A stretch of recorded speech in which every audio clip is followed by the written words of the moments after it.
Okay, here we are on Wednesday, March 20, what is it, 25? March 25th? Yeah, something like that. Snow still everywhere, even though technically I think it's spring.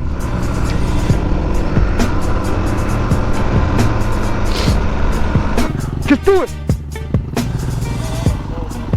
Yeah. Let's see what the mud feels like here.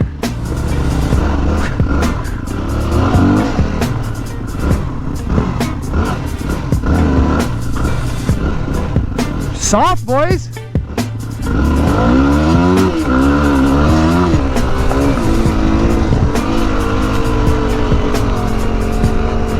Oh, that is soft.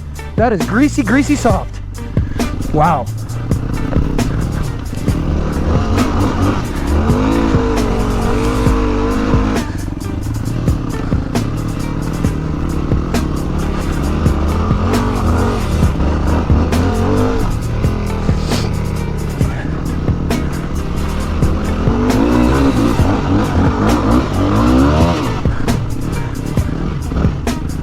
Wow.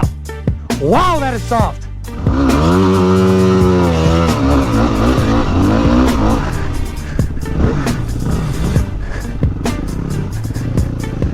So, given the current situation, what we have going on in the world today is it's a bit of a scary situation to say the least. But I did have some plans of traveling. I wanted to do a little bit of traveling to Malaysia, Brazil, Athens. I wanted to fly my motorcycle over to Europe, do some European do some border jumping in Europe. You know, that's it's always been something I look forward to doing, but it's too bad because I procrastinated. I put it off, and now it doesn't look like it's going to even be a possibility for us for some time. So back here we go to the idea of a motocross bike. Now lately I've been looking at a few motocross bikes. You know, it's a little difficult. I see a lot of two-strokes out there, 252 strokes.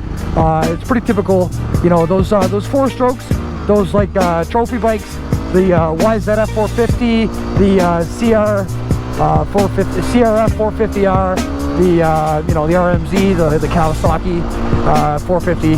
The 450 class is the trophy class. If you're gonna go with 4-stroke, 4-stroke does have a lot of benefits.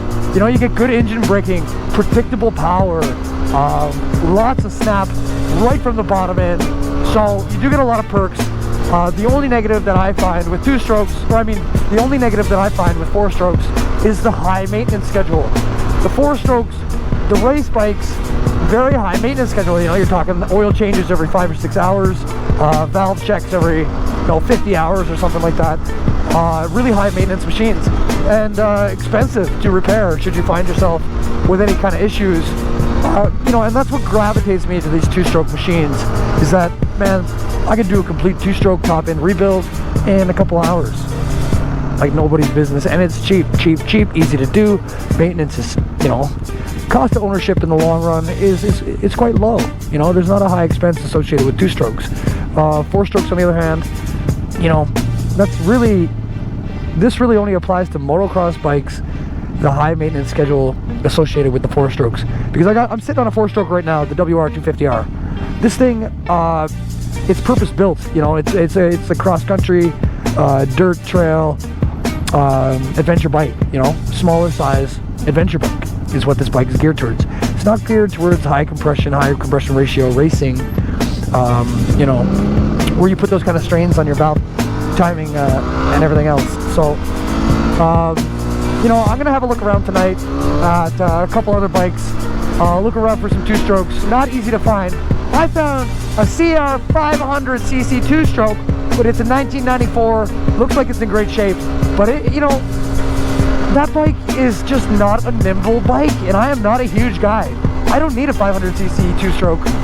You know, as highly sought after as that bike might be, it's just something that I would have a hard time going fast on, just because it's got a lot of vibration, and I'm gonna have to wrestle that big ass machine through the ruts. Now, I guess what I have my eye on right now is a 2016 YZ 450F or YZF 450 Yamaha 2-stroke or Yamaha 4-stroke. It's the anniversary edition. I really always thought those bikes were quite appealing. Just really nice, well put together machines. You know, not as technically savvy as the new 2020, 2019 YZF 450s that Yamaha has in the production, but very predictable power, reliable power, high maintenance schedule, but nevertheless, I mean, it's a predictable machine, and it might be really worth my investment. So what we're looking at right now is, can I find a two-stroke that equates to the same kind of reliability and power as this four-stroke Yamaha, but for less price, you know? Where's the price point on this? Okay, so I'll admit, if you want to go up to the $10,000, $11,000, $12,000 dirt bikes, then yeah, you'll get into the two-stroke 300s, the KTMs, the Husqvarnas, the gas, and you know,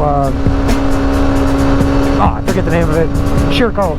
There's a couple other companies out there that are producing two-stroke bikes, and you know, Yamaha is still producing their 250, 20-year-old technology, but they're still using it. It's still fast, playful, and fun.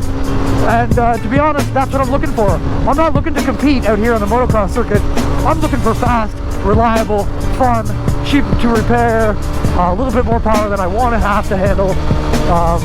You know, and I'm most likely going to find that in a two-stroke 300cc bike. But you know, as far as things go, looking right now, the older the bike gets, the less nimble and agile I find it to be. Now, that just might be me. I'm not a very big guy, but definitely, you know, there's some trade-off there as far as that goes. With the, you know, how nimble is it going to be as associated, like, is it a flexible frame? Does it flex when you land into it? Like, I like that kind of feedback. That's just the kind of rider I am. A lot of riders out there, they're not going to like that. They want a rigid, firm motocross frame that is predictable and reliable as well, right? Now, it really does depend on your style, who you are, what you want to do with the bike. Like, honestly, the 2016 YZF 450 Anniversary Edition is a trophy machine. It is a bike you would try to race with the motocross, you know, and that's one of the reasons why it's such a high maintenance bike. You know, as far as like a 250 or two-stroke or a 300cc two-stroke, those are just playful machines in my book anyway. They're not exactly for racing. They're just a fun machine to just to tool around on. And you know, that's really what I want. That's exactly what I want. But if it really comes to push to shove, I'll take that motocross race machine, that Yamaha. And I am a fan of Yamaha after all. But I'm also a fan of diversity. You know, I could definitely go for a Honda CRF 450R. Beautiful, insane power. But the bike is like a monster, man. Wrestling that thing around the track, I may as well be on a horse, trying to tell a horse what to do. That thing is, you know, like I used to have a CRF 450R. I drove it around the track. I know what it's like to try and wrestle that thing. It's not easy, you know.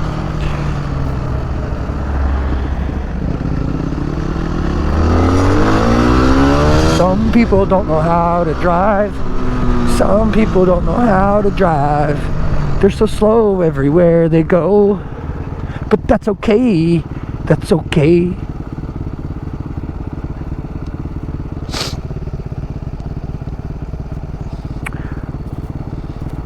Okay, that's it for me. That's the send-off.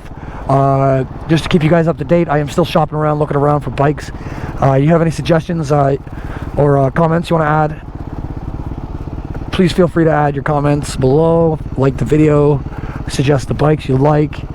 Yeah, shoot me a message. I love you guys. Thanks for tuning in.